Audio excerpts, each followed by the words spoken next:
নবী নূহ আলাইহিস সালামের মহাবন্যার পর তার বংশধররা পৃথিবীতে পুনরায় বসবাস শুরু করলেন এবং সেই বংশধরদের মধ্যে থেকে এক শক্তিশালী জাতি জন্ম নিল। তারা ছিল আদ জাতি। তাদের দেহ ছিল বিশাল ও শক্তিশালী। তারা পাহাড় কেটে প্রাসাদ নির্মাণ করত, আকাশ ছোঁয়া ভবন বানাত এবং উন্নত প্রযুক্তির অধিকারী ছিল। আল্লাহ তাদের বিপুল সম্পদ, শক্তি ও জ্ঞান দান করেছিলেন।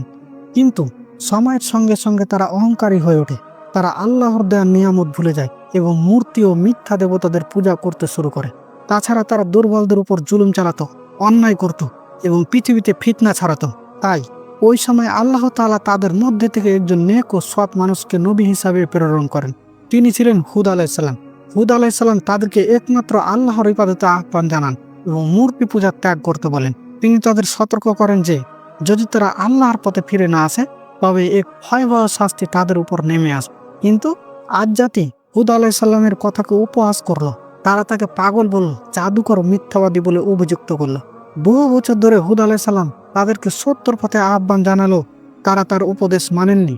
শেষ পর্যন্ত আল্লাহর নির্দেশে হুদ আলাইহিস সালাম এবং তার সঙ্গে থাকা অল্প সংখ্যক মুমিনদের আলাদা করে নেওয়া হয়।